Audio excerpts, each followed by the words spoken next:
Assalamualaikum warahmatullahi wabarakatuh.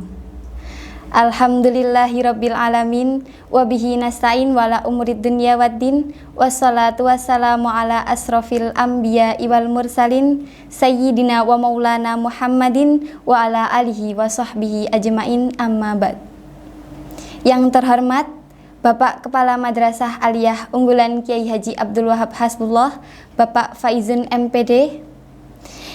Yang saya hormati segenap Dewan Guru dan karyawan, yang saya hormati pembina IPNU dan IPPNU, serta yang saya hormati Bapak Pemateri pada hari ini, Bapak Mustaufikin MHI, serta rekan-rekanita yang berbahagia. Pertama-tama, marilah kita panjatkan puja dan puji syukur atas kehadirat Allah Subhanahu wa Ta'ala yang telah memberikan kita rahmat, taufik, serta hidayahnya sehingga kita dapat berkumpul dalam acara yang insya Allah dibarokahi dalam keadaan sehat walafiat.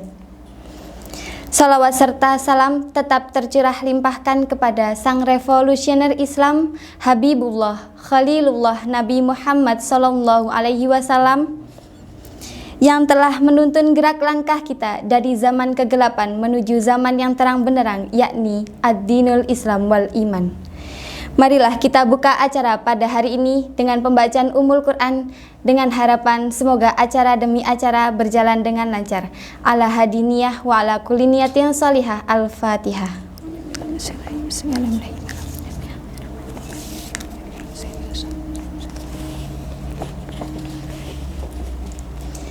Sebelumnya, saya akan menyapa kepada rekan-rekanita semua. Apa kabar rekan-rekanita pelajar Nusantara seluruh Indonesia? Kembali lagi bersama saya, Firda Zazila Rohmah, dalam acara webinar dalam rangka Tindak Lanjut Makesta 2020 Pimpinan Komisariat IPNU IPPNU Madrasah Aliyah Unggulan Kiai Haji Abdul Wahab Hasbullah. Luar biasa kami ucapkan kepada seluruh viewers yang telah menyimak kita pada hari ini. Hari ini kita akan membahas seputar Ghazwul Fikr. Oke, dengan tema peran ideologi dalam masa pandemi. Jadi, pembicara kita hari ini adalah orang sangat luar biasa. Beliau adalah Bapak Mustaufikin MHI. Tempat tanggal lahir 12 Januari 1987. Alamat Ploso Genuk, Perak, Jombang, Jawa Timur.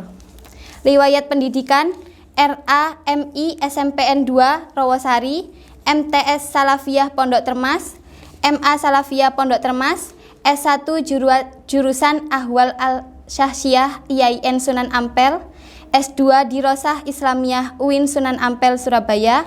Pengalaman organisasi Ketua Basul Masail kelas 1, 2, 3 Pondok Termas, Ketua Himpunan Mahasiswa Jurusan Ahwal Al-Syahsiyah, Manajer Materi Steering Komite Mapaba PMII, Pengurus PMII Rayon Syariah, Pengurus CSS Mora UIN Sunan Ampel, Pendiri dan Ketua Amuba Foundation. Marilah kita simak acara webinar ini. Jangan lupa sebarkan ke grup WA, Instagram, Facebook, dan lain-lain. Pada hari ini semoga nanti apa yang kita bicarakan dapat bermanfaat bagi semua. Kepada beliau, pemateri kita, Bapak Mustaufikin, kami persilahkan. Bismillahirrahmanirrahim. Assalamualaikum warahmatullahi wabarakatuh. Alhamdulillah rabbil alamin. Allahumma sholli ala sayyidina Muhammad wa ala ali sayyidina Muhammad. Yang kami hormati Bapak Kepala Madrasah Aliyah Unggulan Kiai Haji Abdul Wahab Hasbullah, Bapak Faizun MPD, segenap jajaran pimpinan, pendidik dan tenaga kependidikan. Yang kami hormati pembina IPNU dan IPPNU, Bapak Randi Setiawan dan Imra'atus Sholihah, rekan dan rekanita IPNU IPPMU Madrasah Aliyah Unggulan Kiai Haji Abdul Wahab Hasbullah yang berbahagia. Alhamdulillah pagi hari ini kita bisa melaksanakan satu rencana tindak lanjut dari Makesta yang sudah beberapa waktu lalu dilaksanakan. Di sini ya kita ngobrol sambil belajar, ya kita ngobrol sambil belajar, artinya semoga obrolan kita ini nanti mendapat manfaat, mendapatkan barokah, ya kan, mendapatkan keberkahan ilmu, kemanfaatan ilmu, dan bisa menjadi satu memberikan satu spirit bagi kita, bagi kalian semua yang masih pelajar, yang masih tergabung dalam IPNU IPPNU sebagai modal dakwah, sebagai modal untuk mengembangkan potensi, ya kan, sebagai modal untuk ikut berkiprah, memberi kontribusi baik kepada diri kalian sendiri, orang tua, kepada madrasah, atau kepada masyarakat luas. Saya beberapa waktu lalu dikontak oleh panitia, kita akan melaksanakan sebuah webinar yang kaitannya dengan ideologi, ya, perang ideologi di masa pandemi. Ya, sebenarnya ini satu bahasan yang cukup berat kalau dilihat dari temanya. Kita bicara soal ideologi, ya kan, ini cukup berat. Cuma nanti kita bahas yang sekiranya bisa kita temukan dalam kehidupan kita sehari-hari, sehingga kita tidak kesulitan untuk memahami, ya kan, perang ideologi ini. Tapi sebelumnya saya sudah mencatat beberapa materi, ya, di sini yang akan saya sampaikan. Kita hidup di dunia modern saat ini, ya, dunia modern saat ini itu sangat kompleks. Tantangannya sangat kompleks, ya kan. Selain tantangan yang sangat kompleks, ya kan, katakanlah ideologi-ideologi yang ada di luar, yang ada di dunia modern ini sekarang juga sangat banyak dan bervariatif. Gitu. Saya ingin kita kemudian berpijak pada identitas kedirian kita sebagai pelajar Nahdlatul Ulama. Nah, sekarang kita bayangkan kita sebagai pelajar Nahdlatul Ulama menghadapi zaman yang sedemikian modern, yang sedemikian canggih, itu tantangannya apa saja, kan gitu. Nah, kita bayangkan seperti itu agar kita nanti punya pijakan dulu, cara berpikirnya tidak kemana-mana, tapi kita punya pijakan kita sebagai pelajar Nahdlatul Ulama, tantangan kita di masa sekarang itu apa? Kan gitu, ya kan? Tantangan kita di masa sekarang itu apa? Jadi dalam pembahasan ini mungkin kita akan bahas dua hal besar, dua bahasan, ya. Tantangan kita sebagai pelajar Nahdlatul Ulama, yaitu tantangan sebagai Nahdlatul Ulama berarti kan tantangan kita sebagai umat Islam juga dari sesuatu yang di luar Islam, ya kan? Tantangan dari eksternal Islam, atau tantangan dari internal Islam. Nah, tantangan dari eksternal Islam itu ya paham-paham, ya kan, pemikiran-pemikiran, ideologi-ideologi yang berasal dari luar Islam, kan gitu, ya. Contohnya apa? Ya kan? Banyak. Dunia modern. Sekarang itu banyak orang mengatakan dunia modern, ya kan? Sebenarnya dunia modern itu apa sih? Kalau kita mau belajar, ya ini mungkin sedikit agak berat, gak apa-apa. Nanti kita cerna sedikit. Dunia modern itu terdiri dari 3 spirit, ya. Dunia modern saat ini terdiri atau ditopang oleh 3 spirit, 3 kekuatan besar, ya. Yang pertama adalah kekuatan ekonomi, representasi dari ideologi kapitalis, ya kan, kekuatan ekonomi. Yang kedua adalah kekuatan budaya, yang sekarang kalau dari barat itu budaya yang masuk ke kita adalah budaya postmodernisme namanya. Budaya postmodernisme. Ini sebenarnya postmodernisme itu budaya yang melampaui zaman modern. Setelah zaman modern itu ada zaman lagi namanya, secara pemikiran itu ada namanya postmodernisme. Jadi pemikiran-pemikiran yang sudah melampaui modern itu namanya modernisme. Nah, sekarang sudah masuk zaman itu sebenarnya. Yang ketiga adalah kekuatan teknologi. Jadi tantangan kita dari eksternal itu banyak. Ada kekuatan-kekuatan ekonomi, ada kekuatan-kekuatan budaya postmodern, kemudian ada kekuatan-kekuatan teknologi. Ya kan? Nah, ketiganya itu punya spirit, punya nilai. Ketiganya itu mengandung spirit atau mengandung nilai. Saya katakan misalnya spirit kapitalisme, ya kan? Spirit kapitalisme itu spirit untuk mengeksploitasi sumber daya alam. Biasanya sampan mungkin yang sekolah yang jurusan IPS terutama, ya kan, jurusan IPS kalian ya kan, ada ekonomi, ada sosiologi, itu banyak bicara soal kapitalisme. Kapitalisme itu ya sistem ekonomi yang apa ya, yang bermain adalah, yang menjadi penguasa adalah orang-orang memiliki modal besar, ya kan. Dengan modal besar dia bisa kemudian mengeksploitasi berbagai macam sumber daya alam. Ya mudahnya semacam itu. Kalau rumitnya nanti kalian belajar sendirilah. Intinya banyak pemodal itu bisa siapa saja ya. Selama ini yang kita identikan pemodal asing. Pemodal ingin menguasai sumber daya alam. Kan gitu. Makanya kemudian ketika banyak pemodal asing yang menanamkan modalnya di Indonesia, kemudian buat pabrik di berbagai macam tempat, satu sisi ia mendatangkan keuntungan bagi masyarakat untuk bekerja dalam pabrik itu, tapi di sisi lain juga menimbulkan masalah-masalah yang tidak sedikit, misalnya isu lingkungan, ya kan, isu lingkungan, ya kan? Isu buruh, ya kan? Pekerja tidak dibayar dengan semestinya, lingkungan tercemar, kan gitu. Kan banyak. Nah, kalian sebagai pelajar ketika melihat isu-isu semacam ini harus punya sensitivitas, kan gitu. Oh iya, ada misalnya di desa kalian atau di daerah kalian banyak pabrik-pabrik, ya kan. Satu sisi iya, mereka membuka lapangan pekerjaan, tapi juga kita harus kritis. Oh ternyata di balik terbukanya lapangan pekerjaan itu ada hal-hal yang negatif yang timbul, misalnya buang limbahnya kemana, itu kan harus kita kritisi, ya kan. Jangan sampai kemudian limbahnya itu sembarangan dibuang di sekitar desa kalian. Nah, mungkin kalian yang rumahnya Gresik, Sidoarjo, ya kan, itu bisa menyaksikan, ya kan, menyaksikan sendiri hal semacam itu.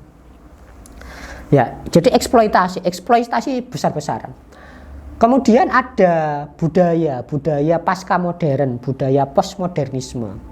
Nah, budaya ini spiritnya adalah punya nilai, punya spirit yang ingin melanggar, ingin menerjang batas-batas, aturan-aturan yang selama ini sudah dibangun, baik oleh negara, baik oleh agama, baik oleh keluarga, baik oleh sekolah, pesantren. Itu kan semua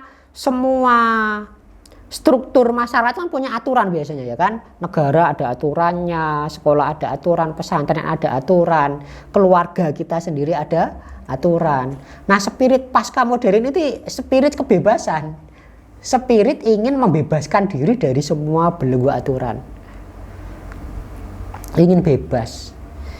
Nah, ini yang makanya kemudian timbul isu-isu, misalnya kalau dalam perempuan isu feminisme, ya kan, ingin keluar dari belenggu aturan-aturan yang membelenggu perempuan.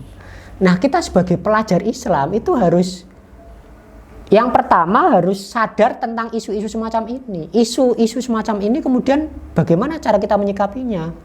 Memang tidak kita tidak boleh kemudian misalnya frontal, ya, menolak betul-betul atau menerima semuanya. Misalnya, wah, isu feminis itu isu sesuai dengan perkembangan zaman, harus kita Ya misalnya yang IPPNU misalnya, wah kita harus punya tempat sama seperti Ibnu. Ibnu boleh jadi ini, IPPNU juga boleh jadi ini. Iya, kita boleh istilahnya membaca isu-isu semacam itu, mempelajari isu-isu semacam itu. Tapi jangan kebablasan juga. Kita harus punya filter. Nah, kita sebagai pelajar Islam di bawah Nahdlatul Ulama, ya kan, kalian sudah dibekali oleh dengan sebuah pemikiran yang khas, ya kan, khas Ahlussunnah wal Jamaah, ya kan. Nah, itu digunakan untuk sebagai penyaring. Misalnya apa? Oh, sebagai manhaj fikirnya kita itu, karena kita aswaja Ahlussunnah wal Jamaah, misalnya kita kita menganut nilai-nilai semacam misalnya moderat, ya kan tawasut, tasamuh, tawazun dan lain sebagainya itu. Nah, itu kita gunakan untuk memfilter isu-isu yang datang dari luar Islam, terutama misalnya kaitannya dengan feminisme. Ya pasti yang perempuan semangat ketika ingin, ya kan, menunjukkan potensi dirinya. Ya. Artinya kita tidak menolak secara frontal, tapi juga tidak menerima secara total. Harus ada filter yang sesuai dengan karakter Ahlussunnah wal Jamaah itu apa? Kita ambil al-muhafadzatu ala qadimus sholeh wal akhdhu bil jadidil aslah. Tradisi lama yang baik kita pertahankan, ya kan? Kalau ada sesuatu yang baru yang itu juga lebih baik, ya kita ambil. Ya kan? Tanpa kemudian kita melupakan tradisi-tradisi lama yang sudah ada, itu sebagai filter. Filter itu apa? Sebagai penyaring agar kita tidak terbawa arus oleh berbagai macam isu yang datang dari luar. Nah, ini budaya postmodernisme itu juga menyerang kita. Itu juga pemikiran, sebuah nilai yang dianut, kan gitu. Ya. Jadi itu tantangan kita, tantangan dari luar. Sebenarnya kapitalisme nanti bisa kalian bahas ketika kalian misalnya sudah lebih agak dewasa lagi, misalnya di masa kuliah, ketika sudah bercengkrak, istilahnya kenal, familiar dengan istilah-istilah kapitalisme macam itu. Cuma saya tidak akan bahas terlalu banyak di sini. Artinya apa? Artinya memang dunia kita, dunia modern itu ada kekuatan besar, namanya kekuatan ekonomi yang ingin mengeksploitasi sumber daya alam. Nah, ketika sumber daya alam itu eksploitasi, ada dampak-dampak negatif yang harus kita peka terhadap itu. Kita harus peka terhadap itu, dampak negatif tentang lingkungan. Gitu. Sekarang isu sampah itu sudah menjadi luar biasa, kan gitu. Sekarang kalian kan enak, jajan itu kan enak, tinggal ngambil, ya kan, dibuka, makan, sampahnya dibuang. Tapi kita nggak pernah berpikir, coba kita berpikir. Nah, sebagai pelajar Nahdlatul Ulama, kalian harus berpikir ini. Ketika saya misalnya beli jajan di sekolah masing-masing, ini isu lingkungan ya. Di sekolah masing-masing kita beli jajan, aqua gelas 1. Setiap hari kita habis berapa aqua gelas? Ya kan? Misalnya 5 aqua gelas, berarti setiap hari kita menyampah 5 botol aqua gelas. Kalau kalian di sekolah, satu sekolah ada 500 orang, 500 kali 5 berapa? 2.500, ya kan? Sampah botol plastik setiap hari kalian hasilkan. Kalian sebagai pelajar harus punya sensitivitas ini sebenarnya. Loh, kalau saya tidak minum aqua gelas, kalau saya bawa botol sendiri, ya kan, saya akan mengurangi sampah plastik. Nah, kalian harus punya pemikiran semacam itu. Itu namanya apa? Kita punya satu sikap yang jelas terhadap, ya kan, satu fenomena yang selama ini dianggap biasa oleh orang lain. Yang namanya orang jajan ya pasti ada plastiknya. Kan gitu kan, biasa. Siapapun ya tahu. Kita sebagai pelajar harus sensitif terhadap orang yang tidak sensitif. Kalian yang di pesantren misalnya sekali keluar, ya kan, jajan satu warung kasih plastik, kasih kresek. Pindah ke warung yang lain kasih plastik, kasih kresek. 3 warung sudah ada 6 plastik, ya kan, ya kresek. Coba kreseknya 1 saja. Atau kalian nggak usah dikasih-kasih, nggak mau bawa plastik sendiri dari rumah. Punten mriki mawon kan sudah. Nah, itu sikap yang jelas dalam menghadapi isu ya kan di dunia luar. Kan gitu. Yang terakhir kekuatan terakhir yang membentuk dunia kita sekarang adalah, dan ini kekuatan mungkin yang paling besar, adalah teknologi. Teknologi itu bagi manusia sekarang itu sudah hal yang sangat biasa sekali, lumrah sekali. Setiap orang punya HP, smartphone, bukan hanya HP ya, tapi smart, ya kan? Sudah terhubung langsung dengan internet. Di internet kita sudah terhubung langsung dengan semua dunia. Di HP kita ada media sosial kita bisa membuka kemana saja. Nah, terkait isu teknologi ini, memang hari ini siapa yang tidak menguasai teknologi akan tertinggal, ya kan? Semua orang setuju kalau kita tidak menguasai teknologi kita akan tertinggal, ya kan? Kita tidak bisa mengikuti perkembangan zaman, ya kan gitu. Tapi ada tapinya, kita harus pertegas di sini. Teknologi itu sebenarnya tidak hanya teknologi, semua hal. Salah satunya adalah teknologi itu punya sisi positif dan jelas punya sisi negatif. Nah, ini yang harus kita pahami, ya kan?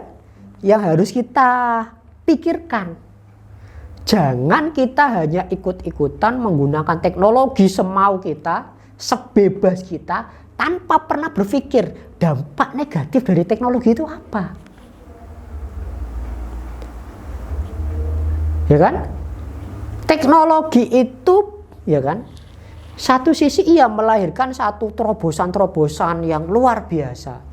Nah, sekarang webinar ini pun berkat teknologi. Ini positif. Tapi juga sisi negatifnya juga luar biasa. Berapa ratus ribu anak Indonesia yang sekarang kecanduan game.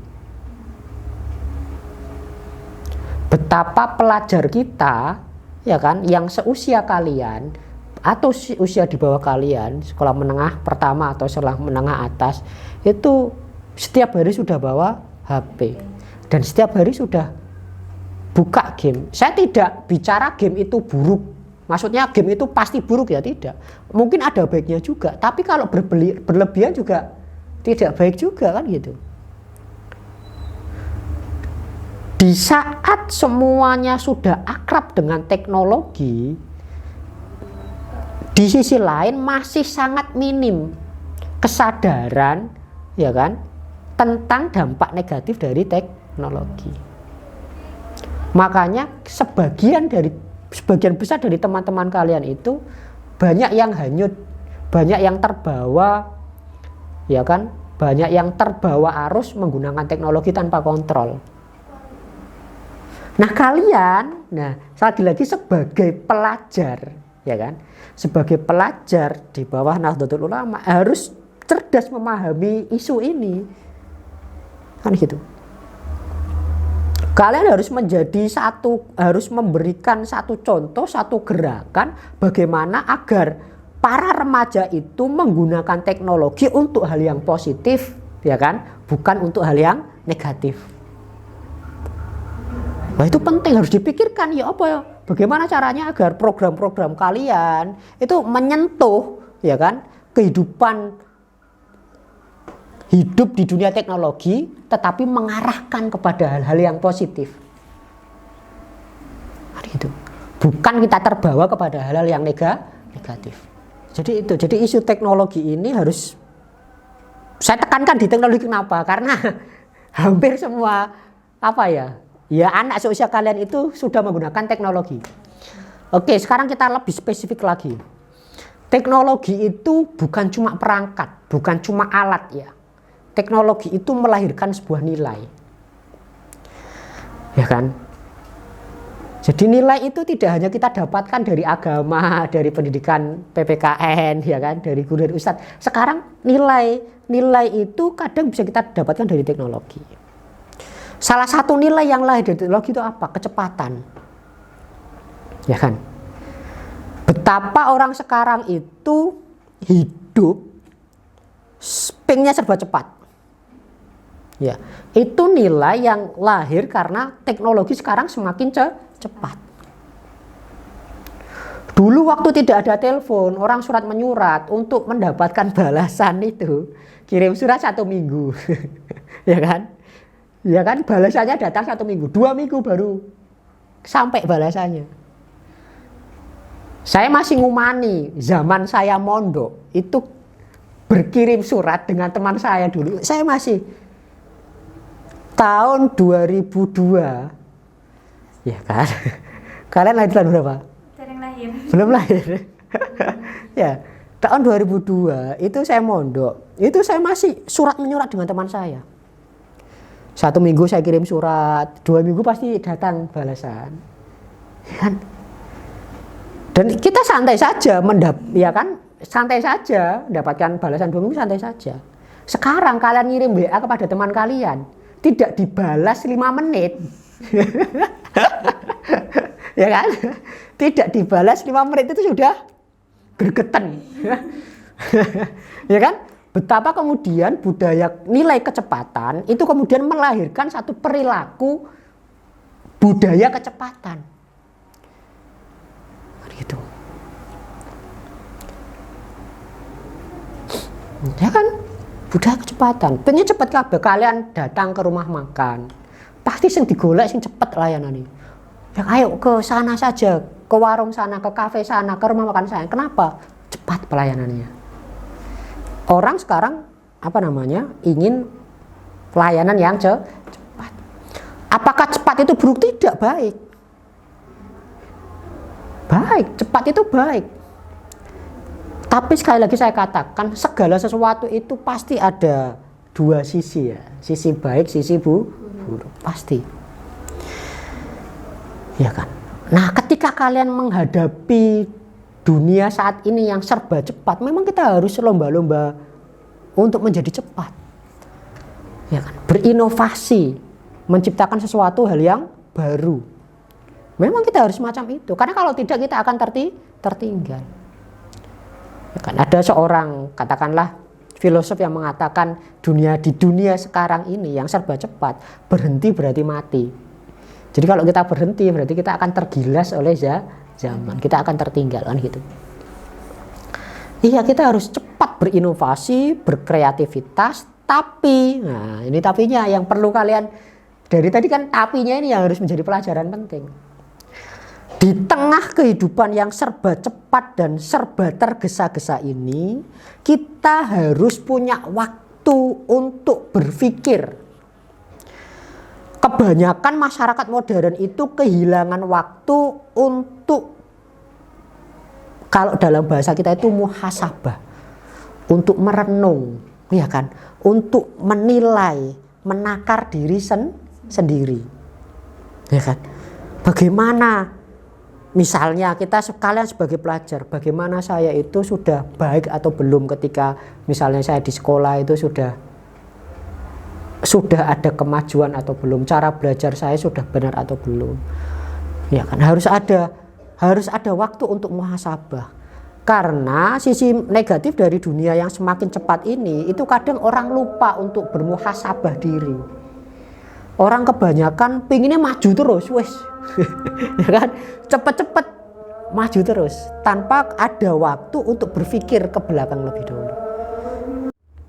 Ya, jadi seperti itu. Jadi di dunia yang sudah serba cepat ini, kalian sebagai pelajar Nahdlatul Ulama harus bisa memberikan refleksi, harus memberikan pemaknaan terhadap segala macam fenomena. Ya kan? Karena kalau kita ikut arus perkembangan dunia yang semakin cepat, ya kita akan hilang dalam kecepatan itu sendiri. Saya kasih contoh yang mungkin sangat mudah dipahami oleh anak-anak seusia kalian. Kalian itu kan mungkin lahir dari 2000 ke atas ya. Usia kalian 2000 ke atas ya. 2000 ke atas ya kan. Artinya kalian kalau dalam generasi itu masuk generasi Z. Generasi Z, atau ada yang mengatakan sebagai generasi Zoomer. Ya kan, generasi Z. Nah, generasi itu memang generasi yang sudah sangat akrab dengan teknologi. Kalian hidup di dunia teknologi yang sudah sangat terbuka. Kalian bisa melihat apa saja. Di media sosial kalian bisa melihat sosok siapa saja. Ada selebritis, ada YouTuber, ada gamer, ya kan, ada ustadz, ada kiai, siapa bisa kita lihat semua. Nah, di dunia media sosial yang sudah sangat terbuka ini, ketika kalian masuk ke dalam dunia itu, kalian kemudian melihat berbagai macam karakter orang yang berbeda-beda. Ya kan, kalian bisa menonton video ceramah kiai pada satu saat, di sisi lain juga langsung bisa menonton drama Korea, kan gitu. Artinya apa? Artinya nilai-nilai dari berbagai macam karakter itu kalian tangkap, ya kan? Masuk ke dalam otak kalian, masuk dalam pikiran kalian. Memang salah satu keunggulan kalian, generasi kalian itu generasi terbuka terhadap berbagai macam nilai. Tapi karena kalian terbuka dan semua nilai itu masuk melalui media, melalui teknologi ke dalam diri kalian, sehingga menjadikan banyak generasi Z itu bingung. Bingung satu, bagaimana kemudian bingung mana nilai, mana karakter yang harus dipilih. Yang harus dipilih, yang kemudian harus dia praktekkan ke dalam dirinya sendiri. Karena banyak karakter. Dalam kebingungan itu banyak kemudian anak-anak yang kehilangan identitas. Ya kan? Saya itu sebenarnya siapa? Kok di luar sana, di media kok banyak orang seperti Atta Halilintar, ya kan? Ya kan? Seperti misalnya ada Ustadz A, ada Ustadz B. Saya harus niru yang mana? Ada kebingungan. Ada semacam kebingungan menentukan jati diri. Problem terbesar generasi di situ sebenarnya. Kebingungan menemukan jati diri. Kenapa? Karena banyak sekali karakter orang yang bisa dia lihat di media sosial. Maka kemudian di saat dia kebingungan itulah kadang muncul pilihan-pilihan yang selama ini di luar yang saya sebagai orang tua misalnya pikirkan. Wah, anak sekarang itu kemudian, wah, saya tak ikut Atta Halilintar saja, keren. Iya kan? Sebagai YouTuber kaya, saya tak ikut gamer siapa misalnya, saya nggak tahu gamer misalnya. Saya tak ikut jejak ini saja sebagai gamers. Keren. Ya kan? Dulu kan sebelum ada teknologi, waktu saya kecil itu saya nggak kenal siapa-siapa. Yang saya kenal, ya kan? Yang saya kenal ya orang tua saya, guru ngaji saya, teman-teman saya di sekolah. Paling kalau saya kagum itu ya mungkin kagum dengan guru saya, dengan ustadz saya, ya kan? Atau dengan ayah saya, dengan ibu saya. Nah sekarang anak sekarang itu bisa kagum dengan orang yang jangkauannya itu jauh sekali, tidak pernah dia kenal sebelumnya. Siapa yang kamu kagumi misalnya, siapa misalnya, ya kan, Atta Halilintar. Atta Halilintar siapa? Orang tua pasti bingung, Atta Halilintar itu siapa? YouTuber Pak. YouTuber itu apa? Jadi ini ya, banyaknya karakter, banyaknya nilai yang tersampaikan dari media itu menjadikan orang menjadi kehilangan identitas. Nah ini peran penting dari kalian, ya IPNU PPN itu harus memberikan penegasan identitas pada anak-anak generasi Z. Kamu itu loh pelajar, kamu itu pelajar Nahdlatul Ulama. Nahdlatul Ulama itu seperti ini karakternya, cara berpikirnya semacam ini. Kamu jangan ikut-ikutan yang sana. Ketoknya enak menawarkan, ya kan? Sekarang saya itu pernah di kelas, nggak tahu di kelas apa, saya tanya di kelas 10 itu misalnya, saya tanya hobinya apa, banyak yang nulis itu gamer.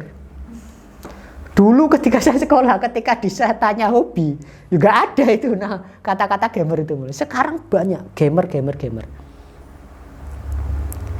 Karena mereka berpikir gamer itu sebuah kesenangan yang mungkin juga bisa memberikan satu satu keuntungan di masa depan. kita harus memberikan satu pemahaman bahwasanya dari sekian ribu anak yang bercita-cita dari gamer, yang sukses hanya berapa. Ya kan harus dipahamkan itu. Ya kan? Karena kalau tidak, anak nekat saja ingin jadi gamer, tapi dia kemudian tidak tahu situasi, padahal di luar sana yang untuk menjadi gamer hebat itu butuh perangkat yang tidak murah misalnya, ya kan? Tidak mudah, tidak murah. Harus mau bawa dan sebagainya. Sama YouTuber, wah saya pengen jadi YouTuber. Iya, kita lihatnya video yang sudah jadi koyo enak, tapi di balik layar itu kan juga butuh butuh, dan ya kita misalnya kita acara kecil saja, misalnya webinar, misalnya butuh kamera, butuh mikrofon, butuh lighting, ya kan? Yang banyak. Jadi kita, artinya saya tidak menyalahkan ya, saya tidak menyalahkan, maksudnya gini, mau jadi gamer, mau jadi YouTuber mungkin di zaman sekarang tidak bisa disalahkan karena itu sudah sangat terbuka. Tapi kita harus punya rasionalisasi bagaimana cara mewujudkan itu. Mungkin nggak saya yang misalnya dengan kapasitas saya, dengan kemampuan saya, ya kan, dengan sumber daya yang saya miliki itu saya sampai ke sana. Nah, jangan sampai kemudian anak muda itu kehilangan identitasnya karena ingin niru berbagai macam identitas tadi, ya kan. Akhirnya kemudian mereka terjerumus dalam arti wis ninggal ke sekolah, gak tahu sekolah, gur ngegame, tapi akhirnya tidak jadi gamer. Kan gitu kan, kasihan. Kan gitu. Pengen jadi YouTuber, wah tuh alat macam-macam, ya kan. Akhirnya tidak viral. Akhirnya putus asa. Sekolahnya sudah terlanjur ditinggal. Itu kan macam. Nah, kalian sebagai pelajar harus punya harus punya kepekaan terhadap semacam itu. Yang pertama, kalian harus bisa menanamkan karakter Nahdlatul Ulama pada generasi Z. Karena karakter itu sangat penting, identitas itu sangat penting bagi generasi ini. Di saat mereka kebingungan menentukan siapa saya itu. Dengan banyaknya karakter yang mereka lihat di media sosial. Ya kan? Kamu kan bisa merasakan sendiri. Saya melihat di Instagram ada selebgram ini, ada selebgram itu. Ya kan, kok cantik ya, kok modis ya, wah saya pengen niru. Realistis gak dengan dirinya kan gitu. Kemudian wah itu kan banyak orang yang terbawa semacam itu. Kemudian kehilangan identitasnya, kehilangan identitas sebagai pelajarnya, akhirnya tidak mau belajar. Misalnya kehilangan identitas sebagai Nahdlatul Ulamanya, misalnya sebagai identitas agamanya misalnya. Ya kan, isinya gur selfie posting, ya kan, lupa baca Qur'annya, ya kan, lupa tahlilannya, lupa dhibaannya. Nah, ini perang ideologi namanya. Ada ideologi, ada ide-ide, ada nilai-nilai yang ditransfer oleh teknologi kepada generasi kita, ya kan, yang tidak sadar kadang generasi kita menerima mentah-mentah. Nah, yang harus merangi siapa? Ya kalian sebagai pelajar Nahdlatul Ulama yang sudah punya jati diri, punya identitas, punya karakter, punya cara berpikir, punya tradisi yang harus tetap dipertahankan. Iya, kita gunakan teknologi untuk, ya kan, mengenalkan jati diri kita, karakter kita, cara berpikir kita kepada orang banyak.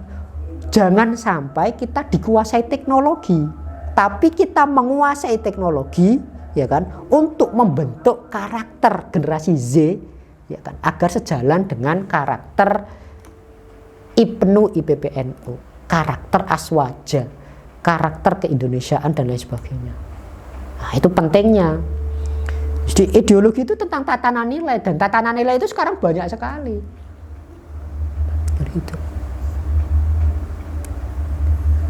Salah satunya nilai-nilai yang dilahirkan oleh teknologi. Nah, kita harus mengimbangi kemajuan teknologi, tapi jangan sampai hanya terbawa arus teknologi. Kita harus bisa menguasai teknologi dan mengarahkan teknologi kepada hal-hal yang positif. Itu kaitannya dengan teknologi.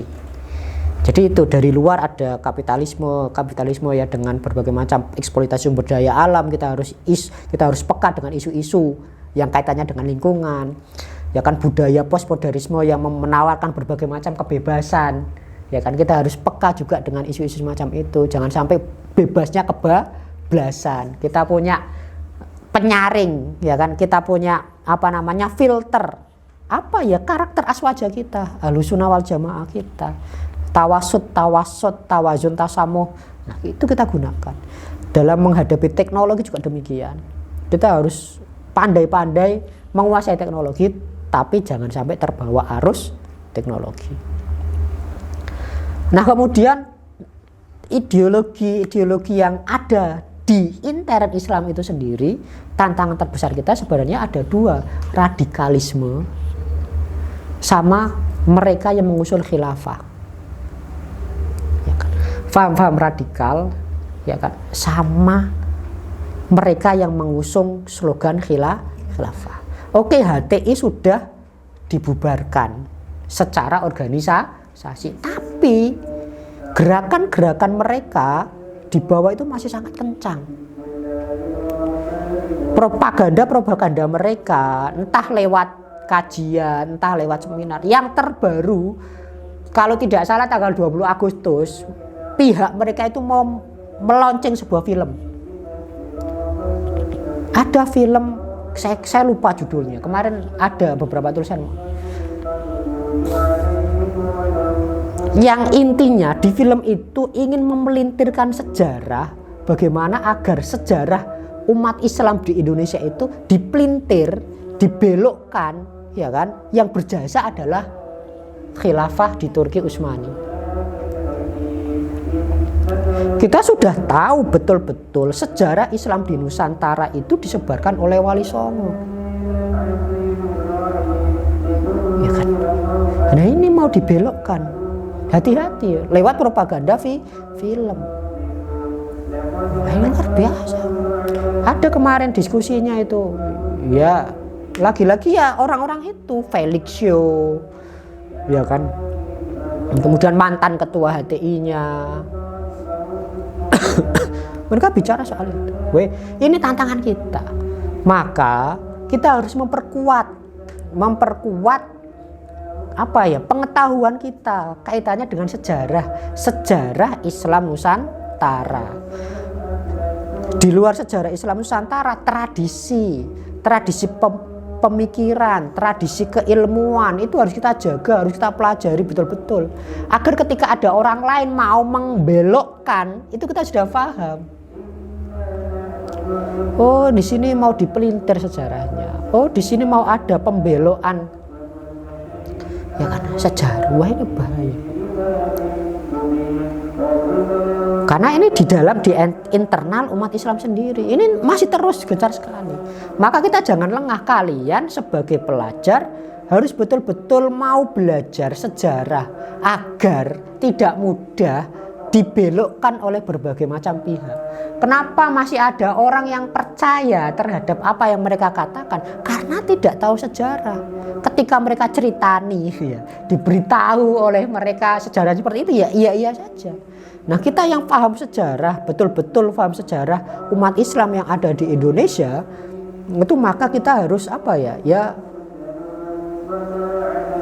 membagi informasi itu kepada masyarakat luas, terutama remaja-remaja seusia kalian, agar tidak mudah terbawa propaganda dari HTI. Harus tetap kita waspadai hal-hal semacam itu. Yang kedua adalah soal radikalisme. Radikalisme itu lagi-lagi saya mau bahas yang artinya relate, yang artinya ada hubungannya dengan kalian saja. Radikal itu kan, ya katakanlah mudahnya sesuatu yang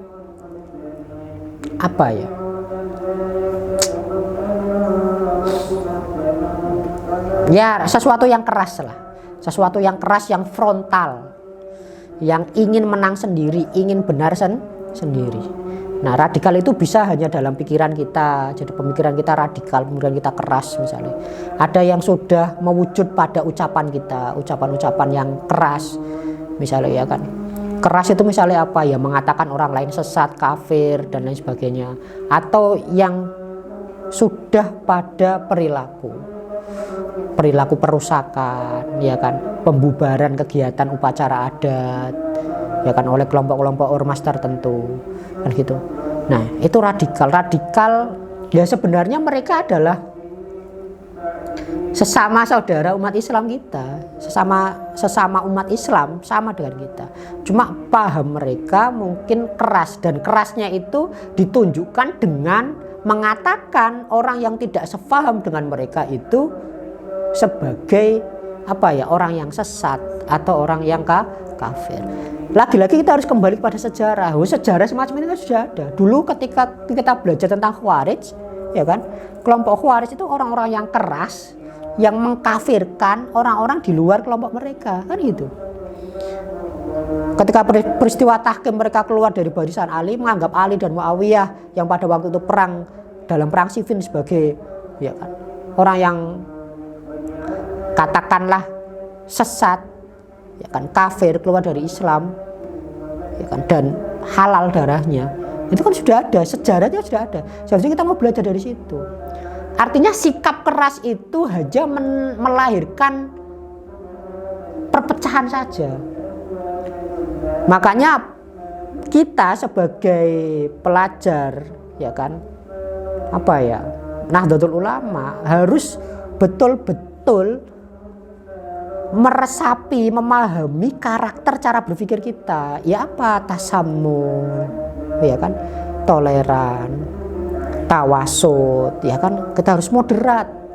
Jangan sampai kita sama dengan mereka. Mereka mengkafirkan kita jangan mengkafirkan mereka, tapi berikan pemahaman dengan hikmah, dengan lemah lembut, dengan nasihat, dengan adu gagasan, dengan adu keilmuan, bukan dengan adu saling tuduh, ya kan, saling serang, saling kafir mengkafirkan. Nah, ini penting untuk kita pahami betul-betul, ya kan. Ini untuk betul-betul kita pahami agar radikalisme ini tidak semakin menjalar di Indonesia. Maka kalian harus menjadi garda terdepan, ya kan, untuk berdakwah menggunakan cara-cara yang lembut, cara-cara yang santun, cara-cara yang moderat, tidak keras, ya kan, yang bisa diterima oleh masyarakat banyak.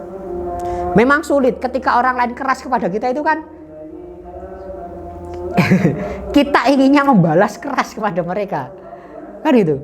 Nah, tapi kalau kita ikuti ajaran Rasulullah itu tidak pernah ketika kekerasan dibalas dengan kekerasan yang dibalas dengan kelembutan. Ya berat memang. Jadi pilihan kita untuk beraswaja itu konsekuensinya memang berat. Kita harus punya dada yang lebar. Artinya apa? Ketika orang lain mengata-ngatai kita seperti apapun, kita harus bisa memaafkan dan tetap mendakwai mereka dengan cara yang santun, dengan cara yang lembut.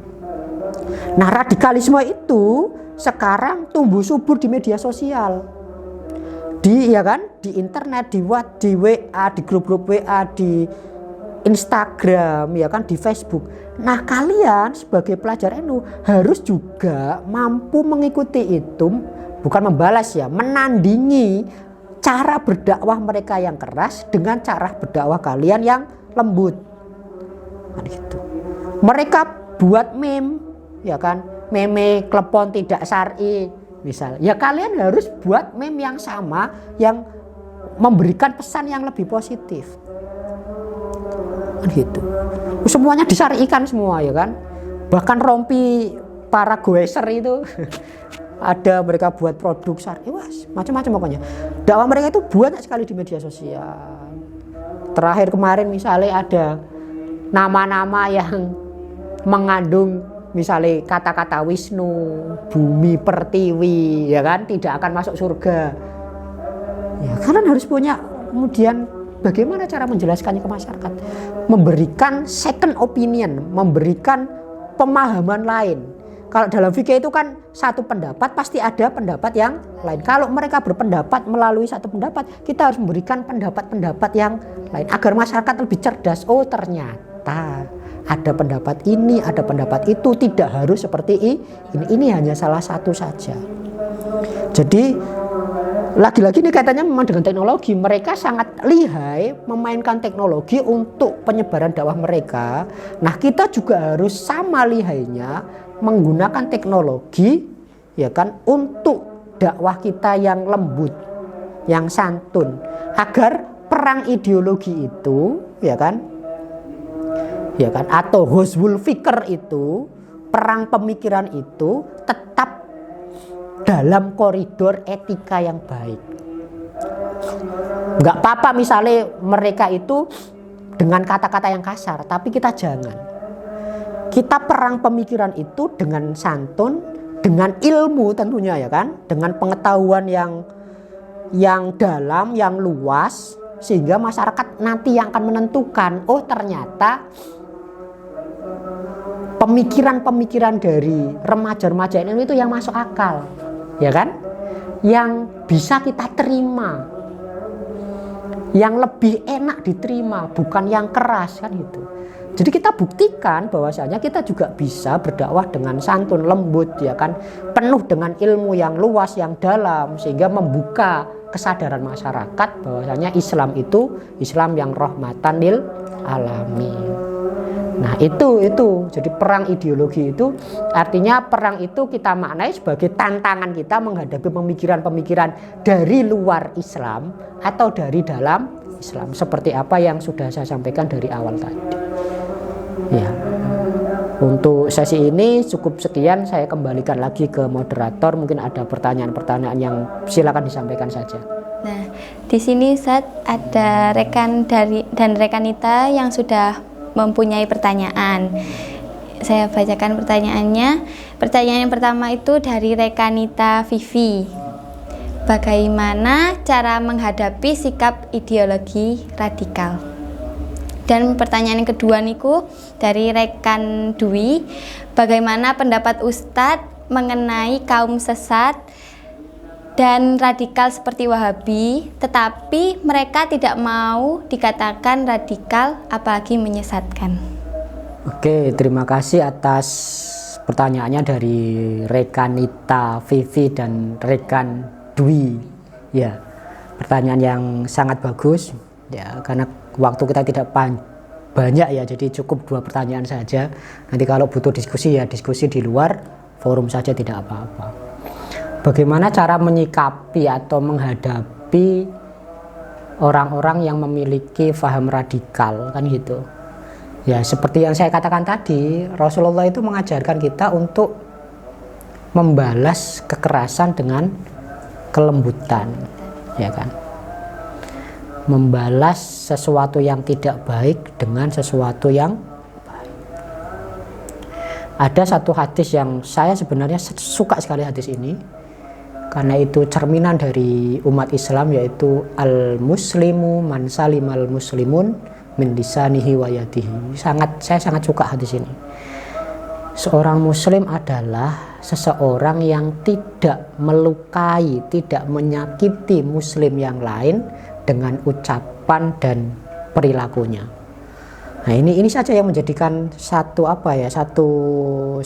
prinsip dasar bagi kita. Ketika kita menghadapi apapun, kita harus dengan tutur kata yang baik dan harus dengan perilaku yang baik. Dan itulah karakter Aswaja, Ahlussunnah wal Jamaah, karakternya semacam itu. Jangan sampai kita sama dengan mereka. Mereka kasar, kita kasar. Wah, itu apa bedanya kita dengan mereka, kan gitu. Jadi sikap kita ya tetap menampakkan wajah yang lemah lembut, menampakkan wajah yang yang santun, yang sopan, dengan wawasan keilmuan yang luas dan dalam. Kalau wawasan dan keilmuannya luas dan dalam, orang akan mudah kemudian menerima, bukan hanya sekedar mengedepankan emosi, gitu. Kemudian pertanyaan yang kedua mengenai bagaimana pendapat saya tentang kaum sesat, ya, radikal seperti Wahabi. Gini, Jadi sebenarnya kalau kita mau kembalikan kepada diri kita sendiri, tidak ada satu orang pun dari umat Islam itu yang mau dikatakan sesat. Ya kan? Apa kita mau dikatakan sesat? Kan tidak mau.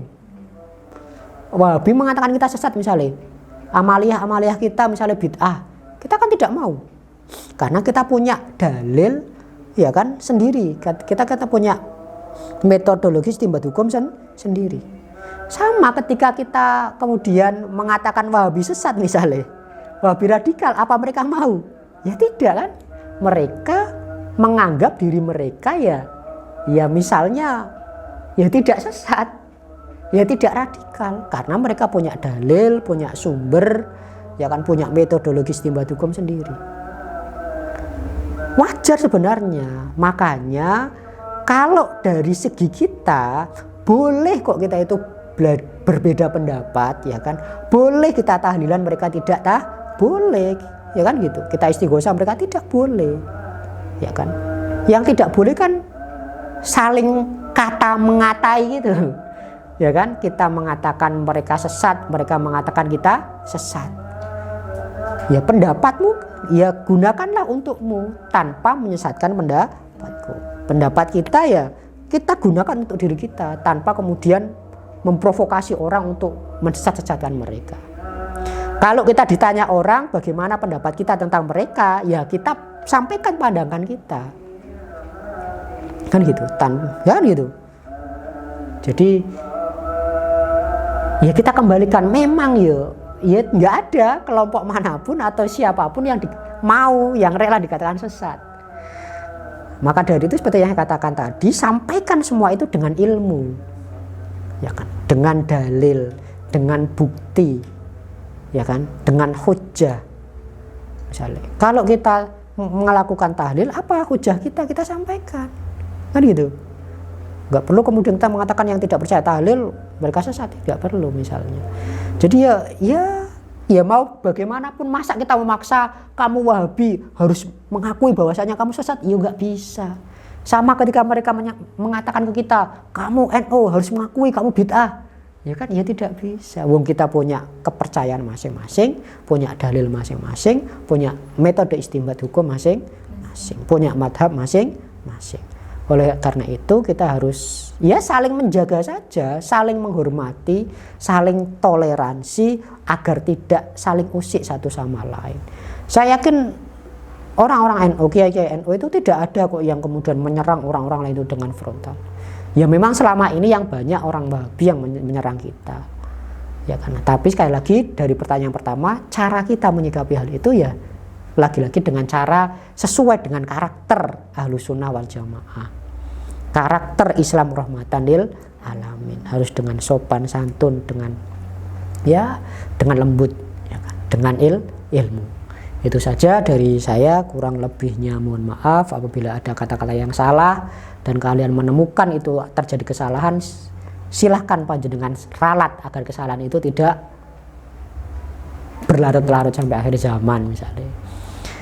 Ya, itu saja. Wallahul muwaffiq ila aqwamit thoriq. Wassalamualaikum warahmatullahi wabarakatuh. Ya, terima kasih Ustadz atas materi yang telah diberikan. Saya sebagai moderator ingin pamit undur diri. Akhirul kalam. Ihdinas siratal mustaqim. Assalamualaikum warahmatullahi wabarakatuh.